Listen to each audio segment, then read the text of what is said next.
ಕಸ್ತೂರಂಗನ್ ವರದಿ ಅಂದಾಗ ಮೂಲ ಸಂಘರ್ಷ ಇರುವುದು ನಮಗೆಲ್ಲ, ರೈತರಿಗೂ ಸರ್ಕಾರಕ್ಕಲ್ಲ, ಕಂದಾಯ ಇಲಾಖೆ ಮತ್ತು ಅರಣ್ಯ ಇಲಾಖೆ. ಇದ್ದ ಹಣದಲ್ಲಿಯೇ ಸ್ವಾವಲಂಬಿತನವನ್ನು ಕಂಡು ಕೃಷಿಯಲ್ಲಿ ಮುಂದುವರಿದಂಥ ಜನಾಂಗ. ಚುನಾವಣೆಯಲ್ಲಿ ಹೆಚ್ಚು ಮತ ಗಳಿಸಲಿಕ್ಕೋಸ್ಕರ ಸಬ್ಸಿಡಿ ಜನರಿಗೆ ಆಶಾಂಶ ಒಡ್ಡಿಸಿ ಕೊಟ್ಟು ಕಲಿಸಿದಲ್ಲದೆ ರೈತ ಸ್ವಾವಲಂಬಿಯಾಗಿ ಇವತ್ತಿದ್ದಾನೆ, ಹಿಂದೆ ಇದ್ದ. ಪರಿಸರವನ್ನು ಪ್ರಕೃತಿಯನ್ನು ಉಪಯೋಗ ಮಾಡಿಕೊಂಡೇ ಪ್ರಕೃತಿ ಜೊತೆ ಜೀವನ. ಜಲವಿದ್ಯುತ್ ಯೋಜನೆ ಅಡಿಯಲ್ಲಿ ಒಂದು 10 ಫೀಟ್ ಕೇಳಿದರೆ 30 ಫೀಟ್. ಈಗ ಬೇಕಾದ್ರೆ ನೀವು ಪಶ್ಚಿಮ ಘಟ್ಟದಲ್ಲಿ ಅಲರ್ಟ್ ಮಾಡಿ ಪರ್ಮಿಷನ್ ತೆಗೆದು 10 ಪಟ್ಟು ಅರಣ್ಯ ನಾಶ ಮಾಡಿದ್ದಾರೆ. ಕೇವಲ 10 ವರ್ಷದ ಹಿಂದೆ ದಕ್ಷಿಣ ಕನ್ನಡ ಜಿಲ್ಲೆಯಲ್ಲಿ ಎಷ್ಟು ಪ್ರಾಣಿ ದಾಳಿ ಆಗಿದೆ? ಅಂದ್ರೆ 30 ವರ್ಷಕ್ಕೆ 1 ದಾಳಿ ಆಗಿರ್ಬೋದೇನು. ಈಗ 3 ತಿಂಗಳಿಗೆ 3 ದಾಳಿ ಆಗಿದೆ. ಇವತ್ತು ನಮ್ಮನ್ನು ಆಳುವುದೇ IFS ಮತ್ತೆ IAS. ಅವರು ಹಕ್ಕುಪತ್ರ ಈ ರೀತಿ ಸೇರ್ಪಡೆ ಮಾಡುವಾಗ ಆಫೀಸಲ್ಲಿ ಕೂತ್ರು, ಕಂಪ್ಯೂಟರ್ ಸರ್ವೆ ನಂಬರ್ ತಗೊಂಡ್ರು, ಸೇರಿಸಿಬಿಟ್ರು. ಅಲ್ಲಿ ವಾಸ್ತವವಾಗಿ ಏನಿದೆ ಅಂತ ಇಲ್ವೇ ಇಲ್ಲ, 10 ನಿಮಿಷದಲ್ಲಿ ಮಾಡಿದ್ರು. ನಾವು ವಕ್ಫನ್ನು ಯಾವ ರೀತಿ ಇದು ಮಾಡ್ತೇವ, ಅದುವೇ ಕಸ್ತೂರಂಗನ್ ಅವರದ್ದು ಒಂದು ಯೋಜನೆ. ಈ ಪರಿಸರ ಯಾರು ಪರವಾಗಿದ್ದಾರ ಅವರು ಪಶ್ಚಿಮ ಘಟ್ಟಕ್ಕೆ ಬಂದಿದ್ದಾರೆ, ಅಲ್ಲಿ ಜನವಸತಿ ಪ್ರದೇಶ ಅಧ್ಯಯನ ಮಾಡಿದಾರ, ಅಲ್ಲಿ ಏನಾಗ್ತಿದೆ ನೋಡಿದಾರ? ಇಲ್ಲ, ಇಲ್ಲೇ ಒಂದು ಕಡೆ ಕೂತು ರೈಟಲ್ಲಿ ಬರೀತಾರೆ. ನಮ್ಮ ಸಂಸ್ಕೃತಿಗೋಸ್ಕರ ಹೋರಾಟಕ್ಕೆ ನಾನು ಬರ್ತೇನೆ, ನನಗೆ ನಿಮಗೆ ಜಾಗ ಹೋಗ್ತದೆ ಅದಿಲ್ಲ. ನಂದು ಉದ್ದೇಶ ಸಂಸ್ಕೃತಿ ನಾಶ ಆಗಬಾರ್ದು. ರೈತ ಯಾವತ್ತು ಪರಿಸರ ವಿರೋಧ ಮಾಡುವಂಥವ್ ರೈತ ಅಲ್ಲ. ಯಾಕಂದ್ರೆ ನಾವು ಬದುಕಬೇಕಾದ್ರೆ ನಮಗೆ ಹಸಿರು ಗಿಡ ಮೂಲಿಕೆ ಇದ್ರೆ, ನಾವು ಕಾಡಿದ್ರೆ, ನಾವು ಜಲವಿದ್ಯುತ್ ಯೋಜನೆಗಳು ಬೇರೆ ಬೇರೆ ಯೋಜನೆ ಬರುವ ಸಾಧ್ಯತೆ ಇದೆ. ಕೆಳಗಡೆ ರೈತರು ಇರ್ತಾರೆ. ನೀವು ದೊಡ್ಡ ದೊಡ್ಡ ಜಲವಿದ್ಯುತ್ ಯೋಜನೆ ಅಂತದ್ದು ಮಾಡಿದ್ರೆ ನಾಳೆ ಸ್ಫೋಟ ಆದರೆ ನಾವು ಹೋಗುದು, ರೈತರ ಸಾಯುದು. ಅದಕ್ಕೆ ನಾವು ಜನವಸತಿ ಪ್ರದೇಶ ಮತ್ತು ಪಶ್ಚಿಮ ಘಟ್ಟ 2 ಗಡಿ ಗುರುತು ಮಾಡಬೇಕು.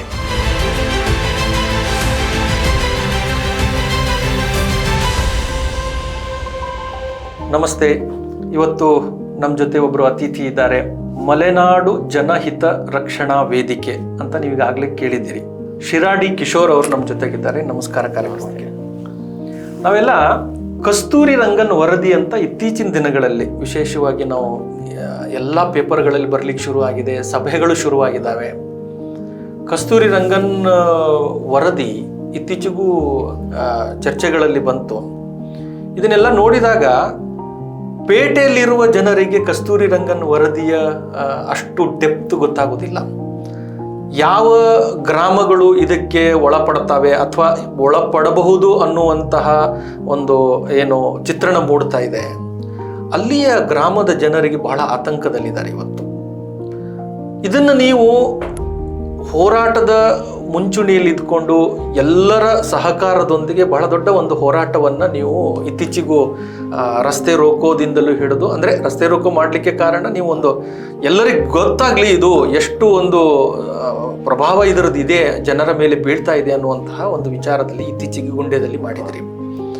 ಈ ಹೋರಾಟ ಅಂತಂದಾಗ ಕಸ್ತೂರಿ ರಂಗನ್ ವರದಿ ಏನು ಅನ್ನುವಂಥದ್ದು ನೀವು ಜನಸಾಮಾನ್ಯರಿಗೆ ತಿಳಿಸುವುದಾದರೆ ಈ ಹೋರಾಟಕ್ಕೆ ಹೇಗೆ ಧುಮುಕಿದ್ರಿ, ಮತ್ತು ಕಸ್ತೂರಿ ರಂಗನ್ ವರದಿಯನ್ನ ಒಬ್ಬ ಸಿಟಿಯ ಒಬ್ಬ ಯುವಕನಿಗೂ ಅರ್ಥ ಮಾಡಿಸುವುದಾದರೆ ಹೇಗೆ ನೀವು ಅದನ್ನು ಎಕ್ಸ್ಪ್ಲೇನ್ ಮಾಡ್ತೀರಿ? ಕಸ್ತೂರಿ ರಂಗನ್ ವರದಿ ಅಂದರೆ ಏನದು, ಯಾಕೆ ನಿಮ್ಮ ಅದರ ವಿರುದ್ಧವಾದಂತಹ ಅಥವಾ ಅದರ ಬಗ್ಗೆ ಈ ಥರ ಹೋರಾಟದ ದಿನಗಳು ಯಾಕೆ ಬಂದವು ಅನ್ನುವಂಥದ್ದು? ನಾವು ಕಸ್ತೂರಂಗನ ಮುಂಚೆ 2011ರಲ್ಲಿ ಪುಷ್ಪಗಿರಿ ವನ್ಯಧಾಮಕ್ಕೆ ಕುದುರೆಮುಖ ವೈಲ್ಡ್ ಲೈಫಿಗೆ ನಮ್ಮ ದಕ್ಷಿಣ ಕನ್ನಡ ಜಿಲ್ಲೆಯ 48 ಗ್ರಾಮ ಸೇರಿಸುವುದು ಅಂತ ಸುತ್ತೋಲೆ ಬಂತು. ಆ ಸಂದರ್ಭ ಈಗ ಕುದುರೆಮುಖ ವೈಲ್ಡ್ ಲೈಫ್ ಬಂಡೀಪುರದ ಒಂದು ವಾತಾವರಣ ನೋಡಿದಂಥ ನಾವುಗಳು ನಾಳೆ ಇದೊಂದು ಕೃಷಿಕರಿಗೆ ತೊಂದರೆ ಆಗ್ತದೆ, ಮೂಲಭೂತ ಸೌಕರ್ಯಕ್ಕೆ ತೊಂದರೆ ಆಗ್ತದೆ, ಇಲ್ಲಿಯ ಜನರ ಬದುಕು ಹಾಳಾಗ್ತದೆ, ಮುಂದೆ ಅವರು ತಲತಲಾಂತರವಾಗಿ ಬಂದಿರುವಂಥ ವ್ಯವಸ್ಥೆಯೇ ಜನಾಂಗದ್ದು ಬುಡಮೇಲಾಗ್ತದೆ. ಈ ನಿಟ್ಟಿನಲ್ಲಿ ನಾವು ಒಂದು ಕಡೆ ಗುಂಡೆ ಎಂಬಲ್ಲಿ ಪಕ್ಷಾತೀತವಾಗಿ ನಮ್ಮ ರಾಷ್ಟ್ರೀಯ ಸ್ವಯಂ ಸೇವಕ ಸಂಘದ ಪ್ರಮುಖರಾದ ನಾಸೀತ್ರಾಮರು, ಆಮೇಲೆ ಅಲ್ಲಿಯ ಗುರುಗಳು ಅಂದರೆ ಧರ್ಮಗುರು, ಕ್ರಿಶ್ಚಿಯನ್ರಲ್ಲಿ ಧರ್ಮಗಳು ಅಂತ ಹೇಳ್ತಾರೆ ಅವರು, ಮತ್ತೆ ಮುಸಲ್ಮಾನರ ಮುಖಂಡರು, ಎಲ್ಲ ರಾಜ್ಯಕ್ಕೆ ಪಕ್ಷದ ಮುಖಂಡರೆಲ್ಲ ಸೇರ್ತೇವೆ. ಒಂದು ಕಡೆ ಸೇರಿ ಇದು ಕಾನೂನು ಚೌಕಟ್ಟಲ್ಲಿ ಹೋರಾಟ ಆಗಬೇಕು, ಯಾವುದೇ ಕಾರಣಕ್ಕೆ ನಮ್ಮ ಪ್ರಜಾಪ್ರಭುತ್ವ ವ್ಯವಸ್ಥೆ ಅಡಿ ಬಿಟ್ಟು ಹೋರಾಟ ಆಗಬಾರ್ದು, ಆ ನೆಲೆಯಲ್ಲಿ ಇದನ್ನು ಹೋರಾಟ ಮಾಡಬೇಕು. ಸಾಧಕ ಬಾಧಕ ಬಗ್ಗೆ ಚರ್ಚೆ ಆಯಿತು.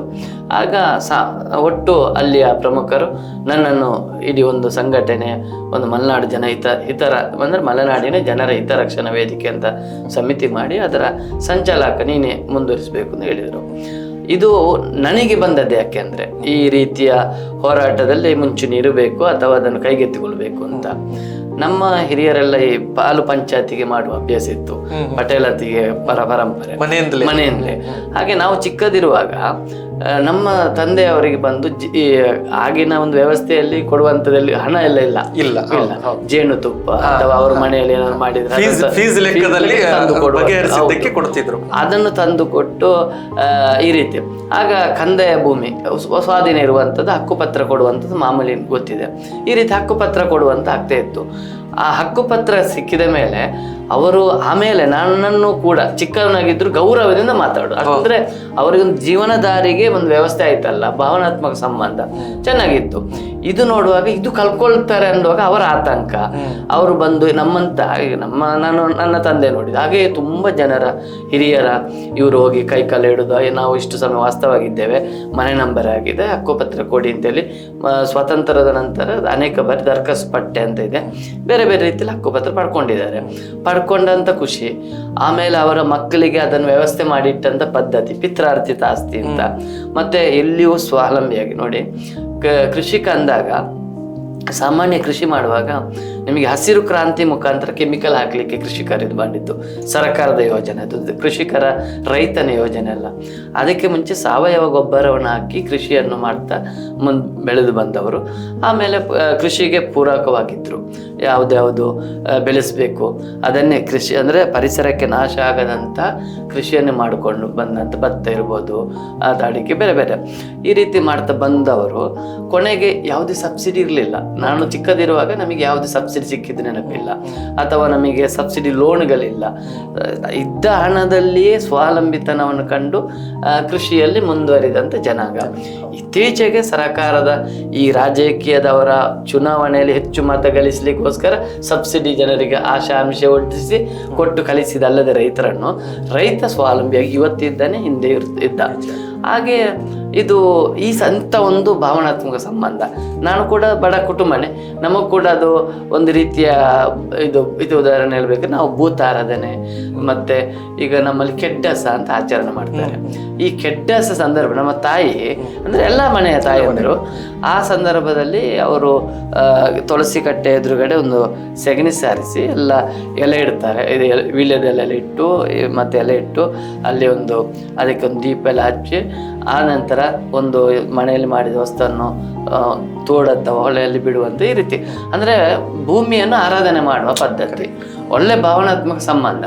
ಇನ್ನೊಂದು ಭೂತ ಆರಾಧನೆ ಮಾಡ್ತೇವೆ ನಮ್ಮ ಗ್ರಾಮದ್ದು.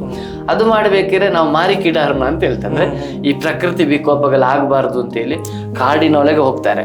ಒಂದಿಷ್ಟು ಊರಿನವರೆಲ್ಲರೂ ಸೇರಿ ಜೋರು ಬೊಬ್ಬೆ ಹಿಡ್ಕೊಂಡು ಅಲ್ಲಿ ಹೋಗಿ ಇದು ಅಗಲು ಹಾಕುವಂಥದ್ದು, ಬಡಿಸಿ ಕೈ ಮುಗಿದು ನಮಗೆ ಯಾವುದೇ ರೀತಿಯ ತೊಂದರೆಗಳನ್ನು ಕೊಡಬಾರದು, ಪ್ರಕೃತಿಯಲ್ಲಿ ಯಾವುದೇ ರೀತಿ ಸಮಸ್ಯೆ ಆದಾಗ ನೀನೆ ನಮ್ಮನ್ನು ಕಾಪಾಡಬೇಕು, ಬೆಲೆ ಇಳುವರಿ ಕೊಡಬೇಕು ಅನ್ನೊಂದು ಪ್ರಾರ್ಥನೆ. ಅಂದ್ರೆ ಈಗ ನೀವು ಹೇಳ್ಬೋದಾದ್ರೆ ಸೊಪ್ಪು ಎಲ್ಲ ನೀವು ಕಡ್ದು ತೆಕೊಳ್ತಿರಲ್ಲ ಅಂದ್ರೆ ಪರಿಸರವನ್ನು ಪ್ರಕೃತಿಯನ್ನು ಉಪಯೋಗ ಮಾಡಿಕೊಂಡೇ ಪ್ರಕೃತಿ ಜೊತೆ ಜೀವನ, ಪ್ರಾಣಿಗಳನ್ನು ಹತ್ತಿರ ಇಟ್ಟುಕೊಂಡೇ ಅದರ ಜೊತೆ ಜೀವನ. ಈಗ ನೋಡಿ ಆನೆ ತುಳಿತಕ್ಕೆ ಬಲಿ ಅಂತ ಕಂಡಪಟ್ಟೆ ಬರ್ತಾ ಇತ್ತು. ಹಿಂದೆ ಅದು ಇರಲಿಲ್ಲ. ನಮ್ಮ ತಂದೆಯವರು ಅಥವಾ ಅವರು ಈಗಿನ ಕಾನೂನು ಬಾಹಿರದು. ಹಿಂದೆ ಬೇಟೆ ಪದ್ಧತಿ ಸಂಸ್ಕೃತಿ ಇತ್ತು. ಅಮಾವಾಸ್ಯೆ ಅಂತ ಒಂದು ದಿನದಲ್ಲಿ ಬೇಟೆ ಆಡುವುದೇ ಪದ್ಧತಿ. ಆ ಸಂದರ್ಭದಲ್ಲಿ ಆನೆ ಇದ್ರೆ ಇವ್ರು ಈಚೆಯಿಂದ ಹೋಗೋದು, ಅಂದ್ರೆ ಅವ್ರಿಗೆ ಸೌಂಡ್ ಗೊತ್ತಾಗ್ತಿತ್ತು, ಯಾವುದೇ ತುಳಿತಕ್ಕೆ ದಾಳಿ ಆಗ್ತಿರಲಿಲ್ಲ. ಈಗೇನಾಗಿದೆ ಅಂದ್ರೆ ಈ ಕಾಡು ಪ್ರದೇಶದ ಈ ಗುಂಡಿ ಜಲವಿದ್ಯುತ್ ಯೋಜನೆ ಅಂತವ್ರು ಬಂದ್ರೆ ಆನೆ ಸಿಟಿಗೆ ಅಲ್ಲಿಗೆ ಬಂದಿರುವಂತ. ಈ ರೀತಿ ಪ್ರಾಣಿಗಳಿಗೆ ಸಂಘರ್ಷ ಇರಲಿಲ್ಲ. ಈಗ ಒಂದು ಹುಲಿ ಚಿರತೆ ಇದ್ರು ಅದನ್ನು ಅವಾಯ್ಡ್ ಮಾಡುವುದು ಹೇಗೆ ಅಂತ ರೈತನಿಗೆ ಗೊತ್ತಿತ್ತು. ಅವನು ಅದನ್ನು ಕೊಂದು ಅವಾಯ್ಡ್ ಮಾಡ್ತಿರ್ಲಿಲ್ಲ, ಅವನ ಪಾಡಿಗೆ ಬೇರೆ ದಾರಿಯಲ್ಲಿ ಹೋಗಿ ತಪ್ಪಿಸ್ತಿದ್ದ. ಇಷ್ಟು ಒಳ್ಳೆಯ ಒಂದು ಸಂಬಂಧ ಇದ್ದ ಅಂತ ಭೂಮಿ, ವ್ಯಕ್ತಿ, ಇವರಿಗೆ ಜೀವನಕ್ಕೆ ಮತ್ತೆ ಒಂದು ದೇಶದ ಸಂಸ್ಕೃತಿಗೆ ಧಕ್ಕೆ ಬರ್ತದೆ ಅಲ್ಲ ಅಂತೇಳಿ ನಾನು ಅದನ್ನು ಸ್ವಲ್ಪ ತಿಳ್ಕೊಂಡು ನನಗೆ ಮತ್ತೆ ಈ ಹೋರಾಟದಲ್ಲಿ ಸ್ವಲ್ಪ ರಾಷ್ಟ್ರೀಯ ಸ್ವಯಂ ಸೇವಕ ಸಂಘದ ಹಿರಿಯರ ಒಂದು ಮಾರ್ಗದರ್ಶನ ಈ ರೀತಿ ಇದ್ದ ಕಾರಣ ನನಗೆ ಒಂದು ಇದನ್ನು ಸರಿ ಇದು ಕಾನೂನು ಚೌಕಟ್ಟಲ್ಲಿ ಹೋರಾಟ ಮಾಡಬೇಕು, ಬಗೆಹರಿಸಬೇಕು ಅಂತ ಅವತ್ತಿಂದ ಶುರು ಮಾಡಿದೆ. ಪೂರಕವಾಗಿ ಅದು ಪುಷ್ಪಗಿರಿ ವನ್ಯಧಾಮಕ್ಕೆ ಸೇರ್ಪಡೆ ಆಗುವುದು. ಆಗಿನ ಡಿ ವಿ ಸದಾನಂದ ಗೌಡರು ಮತ್ತು ಯೋಗೀಶ್ವರ್ ಸಚಿವರಿದ್ದರು. ಅವರು ಈ ಪಕ್ಷಾತೀತ ಹೋರಾಟ ಎಲ್ಲ ನೋಡಿ ಸುಬ್ರಹ್ಮಣ್ಯ ದೊಡ್ಡ ಕಾರ್ಯಕ್ರಮ ಆಯಿತು. ಅದರಲ್ಲಿ ಬಂದು ಎಲ್ಲ ನಮ್ಮ ಜಿಲ್ಲೆಯ ಪಕ್ಷಾತೀತ MLAಗಳು ಬಂದಿದ್ದರು. ಎಲ್ಲ ಬಂದು ನೋಡಿ ಇದನ್ನು ಕ್ಯಾನ್ಸಲ್ ಮಾಡಿ ತಡೆ ಹಿಡಿದ್ರು. ಆದ್ದರಿಂದ ನಮ್ಮ ಈಗ 48 ಗ್ರಾಮ ಪುಷ್ಪಗಿರಿಯ ವನ್ಯಧಾಮದಲ್ಲಿ ಇಲ್ಲ. ಆದರೆ ನೀವು ಹೇಳಿದಂತ ಇತ್ತೀಚೆಗೆ ಬಂದಿರೋದು ಕಸ್ತೂರಿ ರಂಗನ್ ವರದಿ. ಅದನ್ನ ನಾನು ಕೇಳಬೇಕು. ಕಸ್ತೂರಿ ರಂಗನ್ ವರದಿ ಕಾಡು ರಕ್ಷಣೆಯನ್ನು ಮಾಡಬೇಕು ಅನ್ನುವಂಥದ್ದು ಮೇಲ್ಮುಖದಲ್ಲಿ ದೊಡ್ಡ ಅಜೆಂಡಾ ಅಂತ ನಮಗನ್ಸುತ್ತೆ. ಈಗ ನಿಮ್ಮ ಈ ಹೋರಾಟವನ್ನ ಮಾಡಬೇಕು ಅಂದಾಗ ಅಲ್ಲಿ ಏನು ಲೋಪಗಳಿದೆ ಮತ್ತು ಅದು ಸಾಮಾನ್ಯ ಜನರಿಗೆ ಅರ್ಥ ಆಗೋ ರೀತಿಯಲ್ಲಿ ಹೇಗೆ ವಿವರಿಸ್ತೀರಿ ಅದನ್ನು? ಕಸ್ತೂರಂಗನ್ ವರದಿ ಅಂದಾಗ ಈಗ ನೀವು ನಗರದವರ ಹತ್ರ ಕಿಶೋರ್ ಶಿರಾಡಿ ಏನು ಅಂದ್ರೆ ಅವ್ನು ಮಾಫಿಯಾ, ಒಂದಿಷ್ಟು ಟಿಂಬರ್ ಮಾಫಿಯಾದವ್ರಿಗೆ ಕೈ ಜೋಡಿಸಿದ್ದಾನೆ ಅಂತ ಇದೆ. ಅಂದ್ರೆ ವಾಸ್ತವ ಏನಿದೆ ಅಂದ್ರೆ ಅಂತ ಮಾಫಿಯಾ ಇಲ್ಲ. ನೀವು ಬೇಕಾದ್ರೆ ಯಾರು ಬೇಕಾದ್ರೆ ನಮ್ಮ ಮನೆಗೆ ಬರ್ಬೋದು, ನಮ್ಮ ದಿನಚರಿ ತಗೊಳ್ಬೋದು, ನಮ್ಮ ಫೋನ್ ನೋಡ್ಬೋದಲ್ಲ. ಇದು ಏನಿದೆ ಅಂದ್ರೆ ಕಸ್ತೂರಂಗನ್ ವರದಿ ಒಂದನೇದು ಅದು ಅವೈಜ್ಞಾನಿಕ, ಅಂದ್ರೆ ಅದು ಸರಿ ಇಲ್ಲ ಅಂತ ನಮ್ಮ ವಾದ. ಎರಡನೇದು ಅದು ಏನು ಸರಿ ಇಲ್ಲ ಅಂತ ಪ್ರಶ್ನೆ ಇರುವಂಥದ್ದು. ಈಗ ಉದಾಹರಣೆ ದಕ್ಷಿಣ ಕನ್ನಡ ಜಿಲ್ಲೆಯ 48 ಗ್ರಾಮ ಅಂತ ಬರೆದಿದ್ದಾರೆ. ಈ 48 ಗ್ರಾಮದ ಒಂದು ಲೈನ್ ಇದೆ ಪಕ್ಕ ತಪ್ಪಲ ಪ್ರದೇಶದ 48. ಆಮೇಲೆ 1 ಗ್ರಾಮ ಬಿಟ್ಟು ನೆಕ್ಸ್ಟ್ ಮುಂದಿನ ಗ್ರಾಮ ಲಿಂಕ್ ಗ್ರಾಮ ಮಾಡಿದ್ದಾರೆ. ಆಗ 48 ಗ್ರಾಮದ ಅಲ್ಲಿ ಬರುವಂತ 1 ಗ್ರಾಮ ತಾಗಿಕೊಂಡಿದ್ರೆ ಮಿಡ್ಲ್ ಗ್ರಾಮ ಬಿಟ್ಟಿದ್ದಾರೆ. ಉದಾಹರಣೆ ಶಿರಾಡಿ ಇದೆ, ನೆಕ್ಸ್ಟ್ ಬರುವಂತದ್ದು ನೆಲ್ಲಿಯಾಡಿ, ನೆಕ್ಸ್ಟ್ ಗ್ರಾಮ. ನೆಲ್ಲಿಯಾಡಿ ಬಂದ ಮೇಲೆ ಗೋಳಿತೊಟ್ಟು ಬರ್ತದೆ. ಈ ನೆಲ್ಲಿಯಾಡಿಯನ್ನು ಬಿಟ್ಟಿದ್ದಾರೆ, ಗೋಳಿತೊಟ್ಟು ಮಾಡಿದ್ದಾರೆ.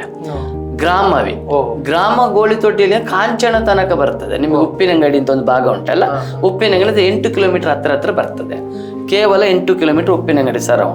ಹಾಗೇನೆ ಅದು ಗುರುವಾಯನಕೆರೆ ಇರ್ಬೋದು, ಸಂಪಾಜೆ ಇರ್ಬೋದು, ಇಡೀ ಜಿಲ್ಲೆ ಕವರ್ ಆಗ್ತದೆ. ಈಗ ಅದರಲ್ಲಿ ಇನ್ನೊಂದೇನು, 10 ಕಿಲೋಮೀಟರ್ ದೂರ ಅದರ ಕಾನೂನು ಗಡಿ ಗುರುತಿಂದ ಅದರದ್ದೇ ಗ್ರಾಮದ ಗಡಿ ಗುರುತು ಪುನಃ 10 ಕಿಲೋಮೀಟರ್ ದೂರ ಅನ್ವಯಿಸ್ತದೆ. ಆಗ ಉಪ್ಪಿನಂಗಡಿ, ಗುರುವಾಯನಕೆರೆ, ಪುಂಜಲಕಟ್ಟಿ ಈ ರೀತಿ ಬರ್ತದೆ ಅದು ಕಿಲೋಮೀಟರ್ ಹೋದಾಗ. ಇದು ನಾವು ಅವೈಜ್ಞಾನಿಕ ಅಂದ್ರೆ ಮಧ್ಯ ಗ್ರಾಮ ಬಿಡುದು. ಆಗ 10 ಈ ಮಧ್ಯ ಗ್ರಾಮ 48 ಅಂದ್ರೆ ಡಬಲ್ ಇರ್ತದೆ. ಆದ್ರೆ ಅವರ ಲೆಕ್ಕದಲ್ಲಿ ಕಡಿಮೆ ಗ್ರಾಮ ತೋರಿಸಿ ಜನರನ್ನು ಮಂಗ ಮಾಡಿ ಕಡಿಮೆ ಗ್ರಾಮ ಅಂದ್ರೆ ಇಡೀ ದಕ್ಷಿಣ ಕನ್ನಡ ಜಿಲ್ಲೆ ಅಂತಲ್ಲ, ಇಡೀ ರಾಜ್ಯಗಳ ಕೇರಳ, ತಮಿಳುನಾಡು, ಅದು ಬೇರೆ ಬೇರೆ ರಾಜ್ಯಗಳ ಪಕ್ಕದ ಇರುವಂತ ಕ್ಷೇತ್ರಗಳು, ತಾಲೂಕುಗಳು ಸಂಪೂರ್ಣ ಕಾಡು ಮಾಡುವಂತ ಉದ್ದೇಶ ಬರುದು. ಕಾಡು ಮಾಡುದು ಹೇಗೆ ನೋಡಿ, ಅದರಲ್ಲಿ ನನಗೊಂದು ಇಲ್ಲೊಂದು ಪ್ರಶ್ನೆ ಹುಟ್ಟುತ್ತಾ ಇದೆ. ಈ ರೀತಿ ಮಾಡೋದ್ರಿಂದ ಏನು, ಯಾಕೆ ಈ ರೀತಿ ಮಾಡ್ತಾ ಇದ್ದಾರೆ ಅಂತ ಅನ್ಸಿರ್ಬೋದು ನಿಮ್ಗೆ? ಯಾಕಿದು ಈ ತರ ಮಾಡ್ತಾ ಇದ್ದಾರೆ ಅಂತ? ಏನಿಲ್ಲ, ದೊಡ್ಡ ಒಂದು ಮಾಫಿಯಾ. ನೀವು ಅಂದ್ರೆ ಈಗ ನನಗೆ ಏನ್ ಹೇಳ್ತಾರೆ ಅದು ನಾನು ಹೇಳ್ತೇನೆ. ಕಸ್ತೂರಂಗನ ವರದಿಗೆ ಈ ಇದರದು ನಿಮಗೆ ಶ್ರೀಮಂತ ವರ್ಗದವರದ ಈಗ ಜಲವಿದ್ಯುತ್ ಯೋಜನೆ ಉದಾಹರಣೆ ಹೇಳಬೇಕಿದ್ರೆ, ಕಸ್ತೂರಂಗನ ವರದಿಯಲ್ಲಿ ಏನಿದೆ, 3 ಕಿಲೋಮೀಟರ್ ದೂರಕ್ಕೆ ಒಂದು ಜಲವಿದ್ಯುತ್ ಯೋಜನೆ ಒಳ ಹರಿವು ಕಡಿಮೆ ಆಗದ ರೀತಿಯಲ್ಲಿ ಅನುಮತಿ ಹೈ ಲೆವೆಲ್ ಕಮಿಟಿಯಿಂದ ಕೊಡಬಹುದು. ಇವತ್ತು ಲೆಕ್ಕ ಹಾಕಿ ಈಗಾಗಲೇ ಜಲವಿದ್ಯುತ್ ಯೋಜನೆಯಿಂದ ಅಲ್ಲಿ ವಿದ್ಯುತ್ತು, ರಸ್ತೆ, ಆಮೇಲೆ ನೀರಿನ ಸೋರ್ಸ್ಗಳು, ನೀರು ಒಳ ಹರಿವು ಕಡಿಮೆ ಆಗುದಿಲ್ಲ, ಅದು ಅದರಷ್ಟಿಗೆ ಹರಿದು ಹೋಗ್ತದೆ. ಇದು ತಡೆಗಟ್ಟಿದಾಗ ಡ್ಯಾಮಿನ ಅಂತ ಫ್ಲೋ ಆಗಿ ಹೋಗ್ತದೆ. ಅಲ್ಲೇನು ನೀರು ಶೇಖರಣೆ ಆದ್ರೂ ಗುಡ್ಡದಲ್ಲಿ ನಿಲ್ಲುವುದಿಲ್ಲ. ಅದು ಡ್ಯಾಮೇಜ್ ಆಗುದಿಲ್ಲ, ಪರ್ಮಿಷನ್ ಸಿಗ್ತದೆ ಆ ಬೇಸಿಕಲ್ಲಿ. ಮತ್ತೇನಂದ್ರೆ ಅಲ್ಲಿ ಇರುವಂತ ರಸ್ತೆಗಳು, ನಿಮಗೆ ಜಲವಿದ್ಯುತ್ ಯೋಜನೆ ಅಡಿಯಲ್ಲಿ ಒಂದು 10 ಫೀಟ್ ಕೇಳಿದ್ರೆ 30 ಫೀಟ್. ಈಗ ಬೇಕಾದ್ರೆ ನೀವು ಪಶ್ಚಿಮ ಘಟ್ಟದಲ್ಲಿ ಅಳತೆ ಮಾಡಿ ಪರ್ಮಿಷನ್ ತೆಗೆದ 10 ಪಟ್ಟು ಅರಣ್ಯ ನಾಶ ಮಾಡಿದ್ದಾರೆ. ಪರ್ಮಿಷನ್ ತೆಗೆದ 10 ಪಟ್ಟು ನಾನು ಬೇಕಾದ್ರೆ ಲಿಂಕ್ ಟೇಪ್ ಹಿಡಿದು ಅಳತೆ ಮಾಡಿ ತೋರಿಸ್ತೇನೆ. ಈ ರೀತಿ ಸಂಪೂರ್ಣ ಅರಣ್ಯ ನಾಶ ಆಗುವಂಥದ್ದು ಪಶ್ಚಿಮ ಘಟ್ಟ. ಮತ್ತೆ ಇವತ್ತು ಆನೆದಾಳಿ ಅಲ್ಲಿ ಬರ್ಲಿಕ್ಕೆ ಕಾರಣವೇ ಜಲವಿದ್ಯುತ್ ಯೋಜನೆ. ನಾವು ತಿಳ್ಕೊಂಡಿದ್ದೇವೆ ಅದರ ಜಾಗ ಎಲ್ಲಿ 20 ವರ್ಷದ 10 ವರ್ಷದ ಕೇವಲ 10 ವರ್ಷದ ಹಿಂದೆ ದಕ್ಷಿಣ ಕನ್ನಡ ಜಿಲ್ಲೆಯಲ್ಲಿ ಎಷ್ಟು ಪ್ರಾಣಿ ದಾಳಿ ಆಗಿದೆ, ಎಷ್ಟು ಏನಾಗಿದೆ, ಏನೂ ಆಗಲಿಲ್ಲ. ಹಬ್ಬ ಅಂದ್ರೆ 30 ವರ್ಷಕ್ಕೆ ಒಂದು ದಾಳಿ ಆಗಿರ್ಬೋದೇನು. ಈಗ 3 ತಿಂಗಳಿಗೆ 3 ದಾಳಿ ಆಗ್ತದೆ. ಆಗಿರುವಾಗ ಮೊನ್ನೆ ನೋಡಿ, ಈಗ ಅಯ್ಯಪ್ಪ ಸ್ವಾಮಿಗಳು ಇದಕ್ಕೆ ನಿನ್ನೆ ಕೊಲ್ಲಮುಗ್ರದಲ್ಲಿ ಹೋದಾಗ ಆನೆ ಬೆಳಿಗ್ಗೆ ದಾಳಿ ಮಾಡಿದೆ. ಅದೇ ಹಿಂದಿನ ಕಾಲದಲ್ಲಿ ಈಗೆಲ್ಲ 5 ಗಂಟೆ ನಂತರ ಹೇಳುದು, ಹಿಂದೆ 4 ಗಂಟೆಗೆ 3 ಗಂಟೆ ಶರಣೆ ಹೇಳಲಿಕ್ಕೆ ಕರೀಲಿಕ್ಕೆ ಹೊಳೆ ಬದಿ ಹೋಗ್ತಿದ್ರು. ಆನೆ ದಾಳಿ ಆಗಲೇ ಇಲ್ಲ ಇಲ್ಲಿ ಸಹ. ಶಬರಿಮಲೆಯಲ್ಲಿ ಆಗಿದ್ದು ಕೇಳಿದ್ದೇವೆ, ಇಲ್ಲಿ ಆಗ್ಲಿಲ್ಲ ಅಯ್ಯಪ್ಪ ಸ್ವಾಮಿ. ಹಾಗಿರುವಾಗ ಇದು ಎಲ್ಲ ಜಲವಿದ್ಯುತ್ ಯೋಜನೆ ಇಂಥ ಯೋಜನೆಗಳು ಮಾಡಿದ್ದರಿಂದ ಬಂದಿರುವುದು. ಅದಕ್ಕೆ ಕಸ್ತೂರಂಗನ ವರದಿಯಲ್ಲಿ ಆ ಯೋಜನೆ ಉಂಟು. ಹಾಗಾದ್ರೆ ಪರಿಸರ ಸಂರಕ್ಷಣೆ ಹೇಗೆ ಆಗ್ತದೆ? ಒಂದು ಅದಕ್ಕೆ ನಾವು ಹೇಳೋದು ದೊಡ್ಡವರ ಒಂದು ಮಾಫಿಯಾದ. ಮತ್ತೆ ಒಂದು, ನಾನೊಬ್ಬ ಪಂಚಾಯತ್ ಮೆಂಬರ್ ಅಂತ, ನನಗೆ 10 ಫೀಟಿನ ಒಂದು ರಸ್ತೆಗೆ ನಾನೊಂದು 2 ಪೈಪ್ ಹಾಕಬೇಕಿದ್ರೆ high level committee permission. High level ಅಂದ್ರೆ ಇಲ್ಲಿ ಡೆಲ್ಲಿಗೆ ಹೋಗ್ಬೇಕು. ಅದು ಏನಂದ್ರೆ ಅಲ್ಲಿ IFS ಗಳು ಮತ್ತೆ ಯುನೆಸ್ಕೋ ಸಂಸ್ಥೆ ಟೈಅಪ್ ಅಂತ ನಮಗೆ ಅದು ಹೇಳ್ತಾರೆ, ಅದರಲ್ಲಿ ಉಲ್ಲೇಖದ ಪ್ರಕಾರ ಒಟ್ಟು ಏನೇ ಇರಲಿ ಹಸಿರು ಪೀಠ ಅಂತ ತಿಳ್ಕೊಳ್ಳಿ. ಇದರ ಅನುಮತಿ ತೆಗಿಬೇಕಿರೋ ಒಬ್ಬ ಪಂಚಾಯತ್ ಮೆಂಬರು ಅಲ್ಲಿ ತನಕ ಹೋಗಿ 10 ಫೀಟ್ ರಸ್ತೆಗೆ ಒಂದು 2 ಪೈಪ್ ಹಾಕ್ಲಿಕ್ಕೆ ಆಗುದಿಲ್ಲ. ಆದರೆ ಹೈ ಲೆವೆಲ್ ಅನುಮತಿ ಉಂಟು. ಯಾವುದು ದೊಡ್ಡ ಪ್ರಾಜೆಕ್ಟ್ ಮಾಡುದಿದ್ರೆ ಮೂಲಭೂತ ಸೌಕರ್ಯದ ನೆಪದಡಿಯಲ್ಲಿ ದೊಡ್ಡ ಪ್ರಾಜೆಕ್ಟ್ ಮಾಡಿದ್ರೆ ಅನುಮತಿ ಇದೆ. ನಮಗೆ ದೊಡ್ಡ ಪ್ರಾಜೆಕ್ಟ್ ಬೇಡ, ಹಳ್ಳಿ ಜನಕ್ಕೆ ಯಾವುದು ಬೇಕು ಇಲ್ಲಿ ಯಾವುದು ಬೇಡ. ದೊಡ್ಡ ಪ್ರಾಜೆಕ್ಟ್ ಎಂಬುದು ಬರುವುದಿಲ್ಲ. ಹಳ್ಳಿ ಜನಕ್ಕೆ ಬೇಕಾಗುದು 10, 12, 18 ಫೀಟ್ ರಸ್ತೆ, ಮತ್ತೊಂದು ಚಿಕ್ಕ ಒಂದು ತಂತಿ ಎಳಿಲಿಕ್ಕೆ ವಿದ್ಯುತ್ ಅದು ಇದ್ರೆ ಸಣ್ಣ ಮೂಲಭೂತ ಸೌಕರ್ಯ ಆಗುವಂಥದ್ದು. ಇದು ಇಲ್ಲ. ಮತ್ತೆ ನೋಡಿ, ಇನ್ನೊಂದು ವಿಪರ್ಯಾಸ ಅಂದ್ರೆ ಕನ್ವರ್ಷನ್ ಇಲ್ಲ. ಕನ್ವರ್ಷನ್, ಮನೆ ಕಟ್ಟಲಿಕ್ಕೆ ಕನ್ವರ್ಷನ್ ನೋಡಿ, 100-150 ವರ್ಷದ ಇತಿಹಾಸ ಇರುವಂತ ಮನೆಗಳಿದೆ ಹಳ್ಳಿಗಳಲ್ಲಿ. ನೀವು ಗಮನಿಸಿದ್ರೆ ಕೆಲವೊಂದು ಗುತ್ತಿನ ಮನೆ ಅಂತ ಹೇಳ್ತಾರೆ, ಅವರಿಗೆಲ್ಲ 150 ವರ್ಷಕ್ಕಿಂತ ಮಿಕ್ಕಿ ಇತಿಹಾಸ ಇರುವಂಥದ್ದು. ಮತ್ತೆ ಅದೇ ಕಾಡಿನಲ್ಲಿ ರಾಜರಿದ್ದಂಥ ಕುರುಹುಗಳಿದೆ. ಮತ್ತೆ ದೇವಸ್ಥಾನಗಳು, ಪುಣ್ಯಕ್ಷೇತ್ರಗಳು ಅನೇಕ ಇದೆ. ಒಳ್ಳೆಯ ಒಂದು ಆಧ್ಯಾತ್ಮಿಕ ಸಾವಿರಾರು ವರ್ಷದ ಹಿಸ್ಟ್ರಿ ಇರುವ ಇದೆಲ್ಲ ರಸ್ತೆ ಎಲ್ಲ ಮೂಲಭೂತ ಎಲ್ಲ ಬಂದೆ. ಯಾವುದು ನಿಮ್ಮ ಆಚರಣೆ ಸುಬ್ರಹ್ಮಣ್ಯ ಇಲ್ಲ, ಧರ್ಮಸ್ಥಳ ಇಲ್ಲ, ಯಾವುದು ಕೊಲ್ಲೂರು ಮೂಕಾಂಬಿಕೆ ಇಲ್ಲ, ಎಲ್ಲಿ ಹೋಗ್ಲಿಕ್ಕಿಲ್ಲ. ಆ ರಸ್ತೆಯ ಒಂದು ಕಾನೂನಿದ್ದು. ಅದಕ್ಕೆ ನಾವು ಈ ರೀತಿಯ ಒಂದು ಆಧ್ಯಾತ್ಮಿಕ ಸಂಬಂಧ ಕೂಡ ಕಟ್ಟಾಗುವಂಥದ್ದು. ಜೊತೆಗೆ ಇಲ್ಲಿ ಬರುವಂಥ ಈಗ ಮನೆ ಕಟ್ಟಲಿಕ್ಕೆ ಅವನು 100 ವರ್ಷದಿಂದ ಕಾನೂನು ಚೌಕಟ್ಟಲ್ಲಿ ಮನೆ ನಂಬರ್ ಪಂಚಾಯತಿನ ವ್ಯವಸ್ಥೆ ಅಡಿಯಲ್ಲಿ ಸರ್ಕಾರದ ವ್ಯವಸ್ಥೆ ಅಡಿಯಲ್ಲಿ ಇರ್ತಾನೆ. ಅದಕ್ಕೆ ಪರ್ಮಿಷನ್ ಇಲ್ಲ. ಈಗ ಮೊನ್ನೆ 4 ದಿವಸ ಹಿಂದೆ ಬಂದಿದೆ ಕಾನೂನು. ನಾವು ವೈಲ್ಡ್ ಲೈಫ್ DF ಅಂದ್ರೆ ಪರ್ಮಿಷನ್ ತಗೊಳ್ಬೇಕು. ಸದ್ಯಕ್ಕೆ ಕಸ್ತೂರಂಗನ ಸೂಕ್ಷ್ಮ ವಲಯದ ಘೋಷಣೆ ಮಾಡಲಿಕ್ಕೆ ಪಟ್ಟಿ ಇರುವ ಗ್ರಾಮದವರು ಅಲ್ಲಿಂದ ಪರ್ಮಿಷನ್. ಇದು ನೋಡಿ, ಈಗ ಅಲ್ಲಿಂದ ಪರ್ಮಿಷನ್ ಸಿಗುವುದಿಲ್ಲ, ನಿಶ್ಚಿತ. ಈಗೇನು ಕತೆ, ಕಂದಾಯ ಇಲಾಖೆಯವರು ಅನುಮತಿ ಕೊಟ್ಟಿದ್ದಾರೆ. ಸರ್ಕಾರದ ಮೇಲ್ನೋಟದ ವ್ಯವಸ್ಥೆ ಅಧಿಕಾರಿಗಳು ಅನುಮತಿ ಕೊಡ್ತಾರೆ, ಅರಣ್ಯ ಇಲಾಖೆಯವರು ಕೊಡುವುದಿಲ್ಲ. ಇಲ್ಲಿ ಇರುವಂತ ಸಮಸ್ಯೆ. ಅದಕ್ಕೆ ನಾವು ಕಸ್ತೂರಂಗನ ವರದಿ ಬಂದಾಗ ಕಾನೂನು ಎಂಬುದು ಅರಿವಿಲ್ಲದಂತ ವ್ಯವಸ್ಥೆ ಅದು.